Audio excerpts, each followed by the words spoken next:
This is an heirloom apple tasting, and these are summer ripening apples too, which hardly anybody ever gets to taste. Heirloom apples are really old apples that have been carried forth for years and years, centuries even in some cases.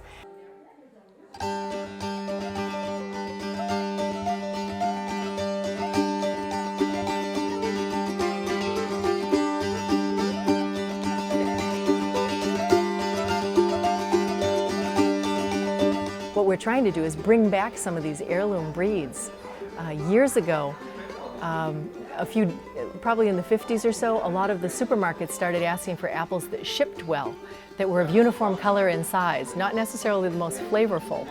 So what happened was of all these over 1,000 different varieties that we had in the United States then, we've kind of chunked down to about 15 different varieties that are responsible for more than 90% of the apple production in the United States.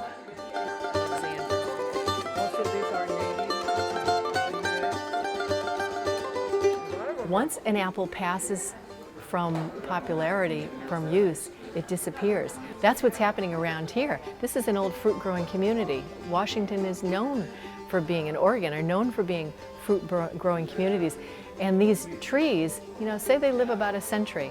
Well, this area was settled about a century ago. So we've got some trees right on the verge of going into extinction. So with this, we want people to start becoming familiar with what heirlooms are in the first place.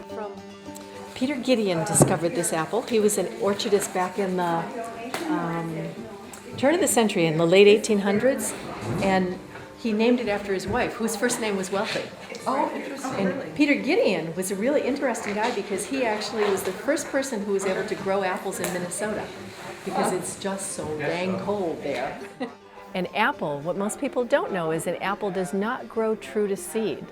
And that means if you take an apple and you cut it open and you take 5 seeds out and you plant 5 trees, every one of those trees will have a different tasting apple on it. Who knew? So the only way you can actually carry a breed forward is to graft it onto rootstock and keep it going that way. That's what makes it so amazing. We have some apples here that are from the 1600s. Somebody had to graft it every single time the tree got older, graft it and move it forward. That's an amazing undertaking. But we have something we can do. When you're at a farmer's market and you see ones like this, buy them, because the way you bring these old apples back is you create the demand for them.